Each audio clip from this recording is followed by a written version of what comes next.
To see how Rocksteady Studios became video game legends, we first have to take a look at their most critically acclaimed game of all time. This documentary will dig deeper into the design and development of Batman Arkham City. If you missed part 1 where I covered Arkham Asylum's development, the link will be in the description below. My name is Troy Harrison Chriest, and this is part 2 of my 4K documentary Batman Arkham Rises. Thank you all for watching. Please leave a like. Pre-production began on Arkham City a few months before its predecessor, Arkham Asylum, was ever released. Warner Brothers and Rocksteady were so confident before releasing their first game that lead writer Paul Dini and Rocksteady Studios began planning the sequel, Arkham City. Arguably the best superhero game of all time, if not one of the best open-world games ever. Also, DC got Mark Hamill to return as the Joker and Kevin Conroy to play Bruce Wayne once again. This gave Paul Dini the time to make the most detailed and character-driven narrative experience possible, and it allowed the two games to have a connecting story arc. This would also be his last time writing an Arkham game, and effectively when DC Comics and Rocksteady start to cut their ties with the Diniverse first established in Batman the Animated Series. Since they started pre-production so early, Rocksteady had time to put concept art for Arkham City in their first Batman game, Arkham Asylum. They hid the plans so deep in the asylum that after 6 months, Rocksteady eventually had to tell everybody where it was. The goal of this sequel was to put Batman in an open city environment that dwarfed the previous game in size, but also they wanted to maintain the classic Gothic style and the level of detail that they were known for. They wanted to achieve that Batman saving Gotham tone similar to the Dark Knight films, without having to make an entire city. Gotham in comics and films are often depicted like a mix of Pittsburgh and New York City, with different boroughs being separated and connected by bridges. This made it easy for Rocksteady to close off access to other parts of Gotham and to justify that it wasn't all of the city, it was Arkham City. Instead, they combined classic locations like Ace Chemicals and the Sienna Steel Mill into Rocksteady's version of an Arkham super prison. In comics, this area is known as Old Gotham or Old Town, and that tone is seen in the dirty Gothic-style architecture around Arkham City. The environment was a big inspiration for how Batman would travel. Members of Rocksteady and most of the gaming community thought it was strange how often Batman was getting from place to place by running in Arkham Asylum. In movies and comics, Batman either uses the Batmobile or glides with his wings and his grapple. They ended up deciding on gliding as the main form of transportation. Adjusting to this new design choice, the team had to make the world adapt to the grapple and Batman's wings. They did this by cramming the structures together and making often narrow streets, and most importantly, made very tall buildings at very different heights so the Dark Knight can take advantage of the verticality. Once again, the Batmobile was planned but eventually cut because the team did not think it would fit into their half-skinny and half-flooded streets. The world would have had to be redesigned to fit a car. Rocksteady said that it might feel like a completely different game if they added the Batmobile, and it did when they eventually did it in Arkham Knight in 2015. Other new features included an extensive list of side quests new to the series, and my favorite new feature, playing as someone else than Batman. Not only was Batman locked in Arkham City, but so was Catwoman. Rocksteady made this incredible decision to have the infamous cat burglar be playable. She was voiced by the tremendous Grey DeLisle. Her motives and storylines differ from Batman's at the start of the game. Catwoman is in Arkham for the loot, not here to stop Strange. Many fans were surprised when they first started Arkham City. They opened a game with Batman in the title, only to be playing as Catwoman in the first minutes. It begins with Catwoman trying to rob a safe that Two-Face has been guarding. Then she is captured and tried at the courthouse by Harvey Dent, leaving Batman to stop Two-Face and rescue Catwoman. Rocksteady didn't want her to just be a side note in the game, so they really went out of their way to make Selina Kyle a very important part of the story. One notable mission has Selina sneaking into the Arkham Vault to steal back her belongings from Hugo Strange. Why this mission stands out is because after Miss Kyle gets her gear back, she sees on the security TV that Batman is knocked out and needs her help. Rocksteady then gives us the most ridiculous option in video game history: go left and save Batman, or go right and leave Arkham City. If you thought this meant Catwoman would leave Arkham and then it would go back to Batman, nope, Batman died, Catwoman's gone, and the credits roll, way before the game is supposed to end. To me, this was just hilarious. How many people actually tried that and then instantly ran and unplugged their Xbox? When restarting, you would thankfully be back before that decision. That was a really scary moment because Arkham City auto-saved. If you went through those credits, you would not be able to go back and complete what you missed out on. But if you rage quitted, you were fine and you could go back and redo that choice. Her missions were always interesting and challenging, and having her voiceover added a nice comical tone to a sometimes gloomy game. Although Selina's wisecracks were funny, her combat was no laughing matter.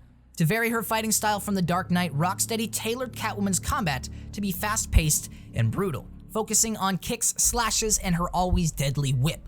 While stalking around, Catwoman's takedowns and sneak attacks somehow managed to be sexy and scary. If I ever get choked out, I hope it's by Catwoman, and many guards will say lines very similar to that. Batman Arkham City maybe should have been called Catwoman Arkham City because the writing and gameplay for her was always amazing. Robin was also planned to be a playable character, but was mostly cut from the story. He only appears in the combat challenge mode and to drop off the line launcher so Batman can get into Wonder City and get a sample of Ra's al Ghul's blood later in the game. After Hugo Strange learns Batman's secret identity, Bruce Wayne is locked in Arkham City, a subsection of Gotham that has been converted into a large open-world prison by Hugo Strange and funded by Ra's al Ghul. This place houses every inmate in Gotham and many supervillains. In one night, Batman must use his fists, his detective skills, and many gadgets to stop Hugo Strange from commencing Protocol 10. This allowed for constant tension throughout the questline because of the threat that Protocol 10 would blow up everybody in Arkham City, including Bruce Wayne. Hugo Strange is a very intimidating villain because of his overwhelming control of Arkham City and most of its guards. He contrasts very well to the first game, leaving the Joker-controlled madhouse to a dark and dystopian prison in security lockdown. Dr. Hugo Strange believes if all of the criminals in Gotham are destroyed, the city will no longer need the Batman. In Hugo's mind, he is the next protector of Gotham. That was his motivation for locking Batman in Arkham City instead of just alerting the public that Mr. Wayne is the Dark Knight. Other than the overarching Protocol 10 storyline, Batman Arkham City features a plethora of Rogues Gallery villains. Enemies include Penguin, Harley Quinn, Ra's al Ghul, Mr. Freeze, Poison Ivy, Two-Face, the Mad Hatter, Solomon Grundy, Bane, the Riddler, Deadshot, Hush, Clayface, and of course, the Joker. Even with the new environment and many new villains to beat up, Arkham City is still a direct sequel to Arkham Asylum, and many plot points were continued into the storyline. Most notably, the Joker is still dealing with the side effects of Titan, the formula he used to transform into a Bane-like version of himself in the last game. Joker is sick, and the leftover Titan in his bloodstream is slowly killing him and decaying his already terrible skin. This means Mr. J is even more unpredictable than before, because he will stop at nothing to get a cure for his disease. Joker knows the one man that will help him is Batman. So Joker, Harley, and Clayface plot the old fake Joker gag to distract Batman and poison him. Surprise! While Batman is inspecting the Clayface Joker, which he still does not know is Clayface, the real Joker pops out and stabs Batman with a vial of his blood, infecting Batman and giving them both hours to live. When Batman explains that he's fine if they both die tonight, Joker informs him that he has been sending his blood to every hospital in Gotham. There's nothing wrong with you. Nice of you to say, but you of all people should know there's plenty wrong with me. Take my blood, for example. I wish somebody would. This stuff is killing me. Why should I care? Because now there's a teeny little bit of me in you too, Bats. Oh, come on. Don't tell me it's not what you've always wanted. Look, we're running out of time. I need your help. I nearly had a cure. It was so close, and then it was taken from me. So we both die. I'm fine with that. Are you? Imagine sucking down that last breath knowing that Gotham is doing the same. What are you talking about? Oh, didn't I say? I've spent weeks shipping samples of my blood to emergency rooms all over the city. So that's Protocol 10. Poison Gotham. I expected more. Protocol 10? Never heard of it. Hold tight. I'll be in touch! Leaving Batman no choice but to track down Mr. Freeze so he can make a cure. This, however, is no easy task. After tracking the coldest place in Arkham City to be the old Gotham City Police Department, Batman realizes that Freeze has been captured by the Penguin and is being held inside the Iceberg Lounge inside the Gotham Museum. While all of this is happening, Batman has started to feel the symptoms of the Joker blood, trying to balance hallucinations and his probable death with all of the countless supervillains trying their best to ruin Batman's night. Here's all the craziness going on. Victor Zsasz has hostages and will not stop calling you on payphones.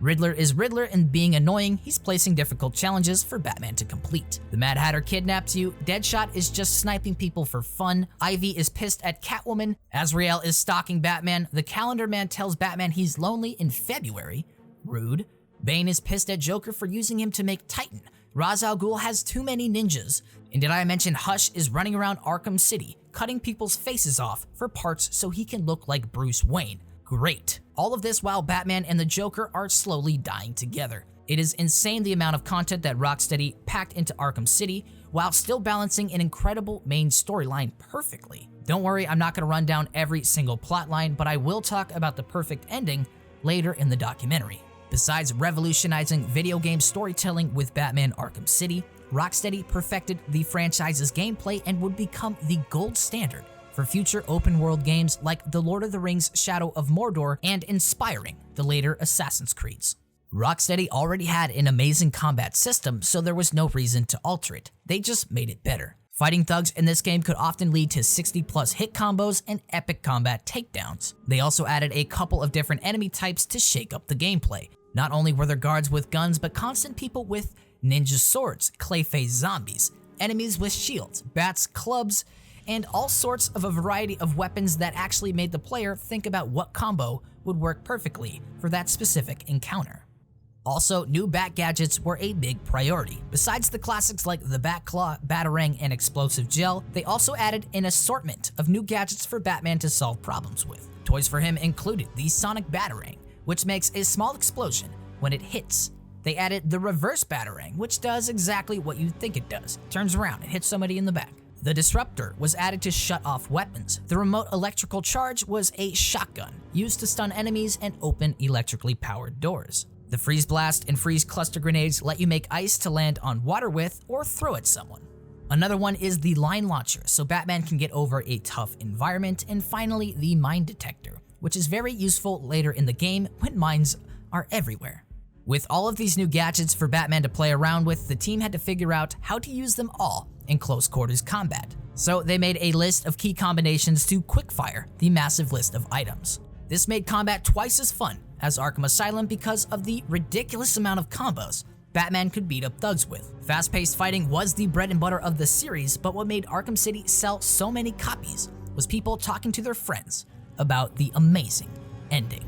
I won't spoil the entire game, but I do have to talk about the ending of Batman Arkham City because it is very important to the rest of this documentary. If you have not beaten this game and you do not want it spoiled, 1. Pause the video and please watch the rest of it later. 2. Go home and rethink your life. Why have you not played this yet?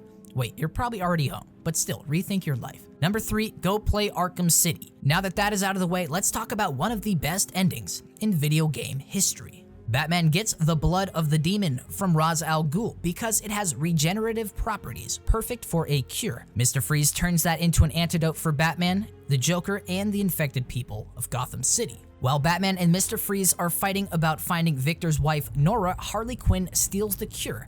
Anyways, long story short, Hugo Strange's plot to blow up Arkham City, Protocol 10, was stopped by Batman. And the big plot twist was that Arkham City was funded by Ra's al Ghul. After beating up Hugo Strange and Ra's al Ghul, Batman has to find the Joker, who still has the cure. When Batman arrives, the Joker appears to be healthy, but then reveals himself as Clayface. He had been pretending to be a healthy Joker all this time, so the real Joker can get into position and shoot Batman's favorite lady with back dimples, Talia al Ghul, the daughter of the demon. Then after a surprisingly easy final boss fight with Clayface, Bruce retrieves the cure. The Joker then stabs Batman for it, making him drop the vial. Every decision you've ever made ends with death and misery. People die. I stop you. You'll just break out and do it again. Think of it as a running gag. No! Batman had already drinking some of the antidote, but the Joker did not. Batman would have saved him, which is the saddest part of this story. Are you happy now? Do you want to know something funny? Even after everything you've done, I would have saved you.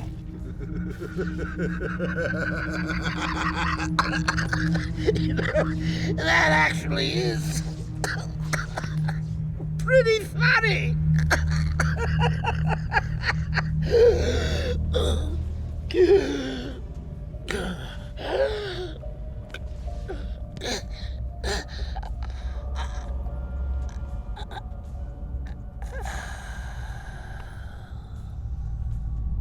The Joker is dead, legitimately dead. Batman sends his blood to the people of Gotham, then carries the Joker out of Arkham City. He lays the Joker on a GCPD cop car and then vanishes, while Jim Gordon begs Batman to tell him what happened.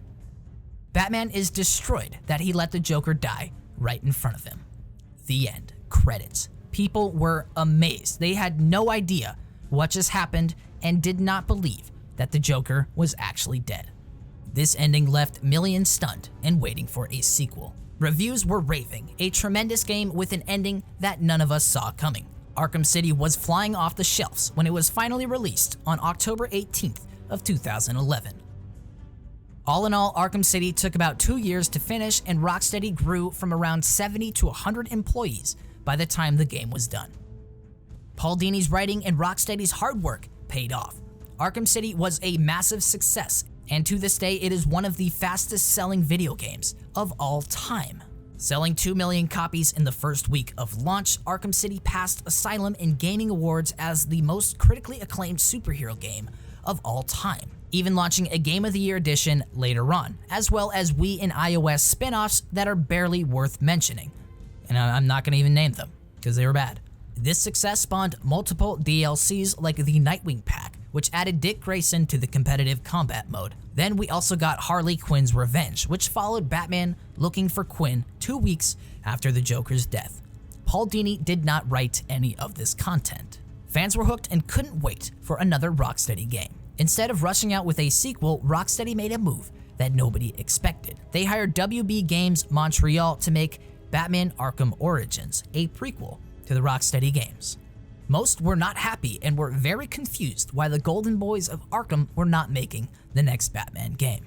This happened because Rocksteady had big plans for the sequel and needed more time to make it. While the world was gearing up to play WB's Arkham Origins, the team at Rocksteady began working on their next open-world game, Batman Arkham Knight. But before we get into Rocksteady's finale, we are going to talk about the development of the worst-received game in the franchise history in Part 3 of my 4K documentary, Batman Arkham Rises. My name is Trey Harrison Chriest. Leave a like and subscribe. Thank you all for watching.